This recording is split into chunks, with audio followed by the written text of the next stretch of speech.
learning ideas, many ideas that could be introduced into an organization or a social system. And it doesn't always have to be technology. Yet technology is predominantly used as well in the diffusion of innovation. Earlier this year, I was asked to present to a building of teachers in their middle school about Google Classroom. And I really didn't have a handle on how Google Classroom was currently being used in that building, so I sent out a one-question survey and just asked them, what is your use and what are your needs? And was pretty surprised. Google Classroom was just opened up in our district last year, I think even towards the end of the year, but was pretty surprised that over 61% of our educators in the middle school had already adopted that technology and implemented it in their classroom. And while we had 61% that had already done it, we also had a large group of people that had done it, but might still need a little support and so on and so forth. So I was really surprised because this wasn't ever formally introduced. And so what really made Google Classrooms such a innovative idea to be spread so quickly in an organization? Okay, so here is an example of the diffusion of innovation. It first starts out with an idea. And here's our idea. If we use the idea of Google Classroom, somebody had to be the first person. Somebody had to be the first person to say, I'm going to try this out. More than likely they were an enthusiast, might like Google, but they wanted to try it out. And as this idea spreads, it goes through the organization. You have to have people that are working out the kinks. And then things are happening. The value of that idea or innovation is starting to take wave. And it's starting to hit the masses, and then all of a sudden it's diffused. The people that do this are your innovators, your early adopters, and then you have the early majority, the late majority, and the laggards. And these people are generally the last people to adopt anything. And we'll talk a little bit more about them in a minute. But what are the things that would make somebody adopt an innovative idea? The first thing is, this is kind of the process, the 5 stages to adoption. And the first thing is exposure. So somewhere a person needs exposure to this idea, technique, process, technology, and it can come in many, many forms. I think a lot about Twitter, and Twitter is like a huge place where you can get ideas and learn about new things happening in education. But there's also other ways. There's newsletters, there's emails, there's videos, there might be word of mouth. You might have observed something at a conference that really sparked your interest, or observed something in the classroom down the hall. So somewhere you have to be introduced to this concept. Then you go into the persuasion, and this is where you're going to make some decisions. Am I going to, is this something that's valuable enough for me to adopt? And there's several things here that are important. There's several characteristics that will make a person decide to adopt or not. The first one is the advantage. So what is it about this concept or that makes it better than what I'm doing right now?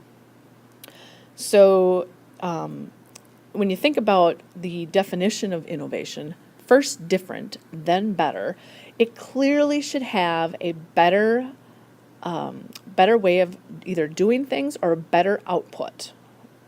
So thinking about when we introduce a new idea or new topic, what makes it better than what I'm doing right now? Is it compatible with kind of my belief systems and what I'm doing right now?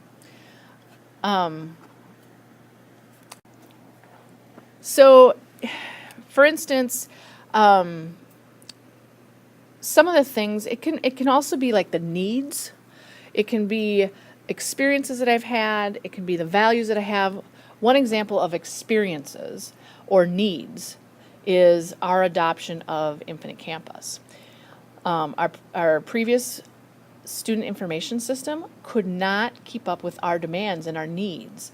And so we decided as a group to adopt Infinite Campus so that it could support our needs. And even though it was very complex, this was a hugely complex system to adopt, the benefits on the outside were so much greater than what we currently had. And so that compatibility has to be something that really hits the values of the person, the experience of the person, as well as the needs of the person or organization. The next one is complexity. So when you think about complexity, some things could be really complex, like Infinite Campus. This was going to be a complex system to adopt. But sometimes things are very easy to adopt. And I think that's one of the things when I think about Google Classroom. It's not that difficult to adopt that technology if you are in the fact, already using a digital method of collecting and supporting your classroom. Google Classroom is actually, there's clearly some benefits to other systems. So really it's the degree of what is it going to, how difficult is it going to be for me to adapt or not? Trialability is another area to think about how well I can be tested. Is it something that I can easily test on my own and get those small little wins, or is it going to be very complex to test? And what part of, or how long is that testing going to happen in order for me to determine is this something that I want to adopt or not? And the last one is observability. And I think this one has a lot of weight, especially when you start talking about the different ideas of the different subgroups, from innovators to early adopters, to early majority, late majority, and laggards. But this is the degree in which the outcomes of the observation or the innovation can be visible to others. Very important for other people to see it. So one of the things I also love about Twitter is that people will share their trials or share things in action as it's happening. Being able to go into the classroom and just observing something taking place as it happens, or the idea of sharing outright, presenting to others, like what happened upon applying that innovation. Once those things are kind of circled through, and these can be at all different levels. So you might have something that has a huge advantage but is very complex, or something that doesn't have a big advantage, isn't very complex, but really, there is a need. There is a definite need of what it is that we want to implement. So these can be at all different levels. Then the user decides am I going to adopt it or not? And that's right at that point, it's a local choice. Is this something for me, or am I going to wait it out? Am I going to let somebody else kind of work out the kinks before I adopt it, or is it something that I want to go ahead and try myself? Then the implementation happens, and in the implementation they actually put it into practice. And then finally, they're done. They've tried it. Is it worth pursuing? Do they need to, get some more support on it? And either they can reverse the decision, or they can revise and make the decision even better. So in this video, I just want to highlight kind of what this all looks like. And this is a video called The First Follower. And if you think about innovation, how it's introduced, think about the idea of introducing an innovative idea and what it takes to bring that on into an organization. Then let's watch a movement happen, start to finish, in under 3 minutes, and dissect some lessons. First, of course, a leader needs the guts to stand alone and look ridiculous. But what he's doing is so simple, it's almost instructional. This is key. You must be easy to follow. Now here comes the first follower with a crucial role. He publicly shows everyone else how to follow.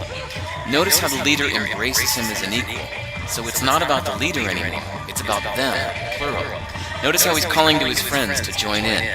See, it takes guts to be a first follower. You stand out and you brave ridicule yourself.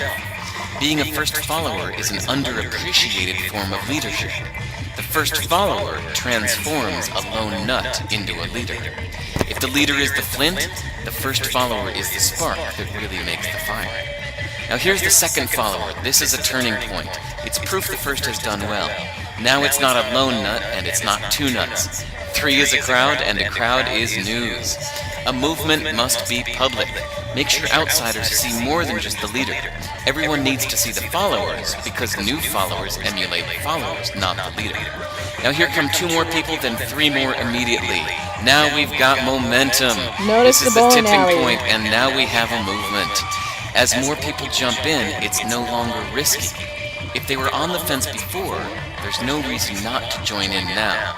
They won't stand out, they won't be ridiculed, and they will be part of the in crowd if they hurry. And over the next minute you'll see the rest who prefer to stay part of the crowd, because eventually they'd be ridiculed for not joining. And ladies and gentlemen, that is how a movement is made. So let's recap what we've learned.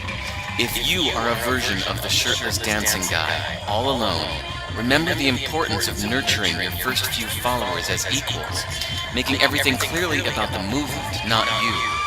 Be public, be easy to follow. But the biggest lesson here, did you catch it? Leadership is over-glorified. Yes, it started with the shirtless guy, and he'll get all the credit, but you saw what really happened. It was the first follower that transformed a lone nut into a leader. There's no movement without the first follower. See, we're told that we all need to be leaders, but that would be really ineffective. The best way to make a movement, if you really care, is to courageously follow and show others how to follow. When you find a lone nut doing something great, have the guts to be the first person to stand up and join in.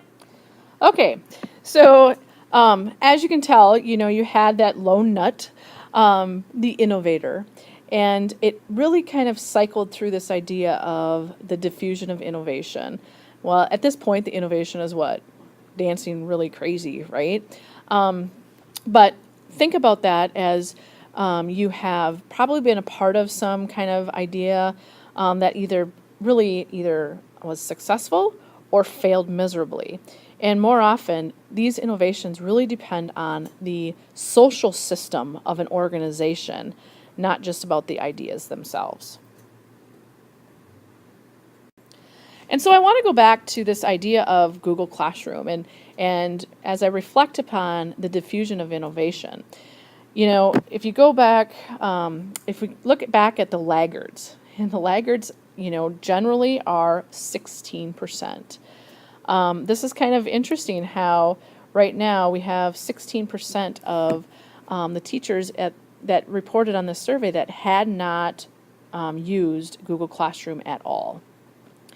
And this, by the way, was nothing that necessarily was directed by the principal or the district.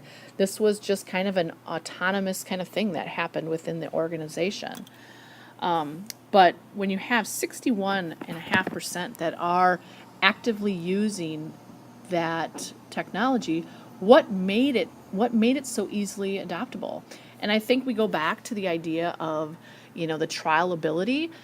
We may have different degrees of people using Google Classroom, but it's really easy to try different things. Just get a couple things out there and try it. Definitely observation, conversations between one teacher to the next, conversations of students in other classes, so that idea of observability is also pretty prevalent. It's very easy to use compared to other types of management systems. So I think there's a lot of different ways that this kind of showcases how innovation can be diffused within an organization. And I hope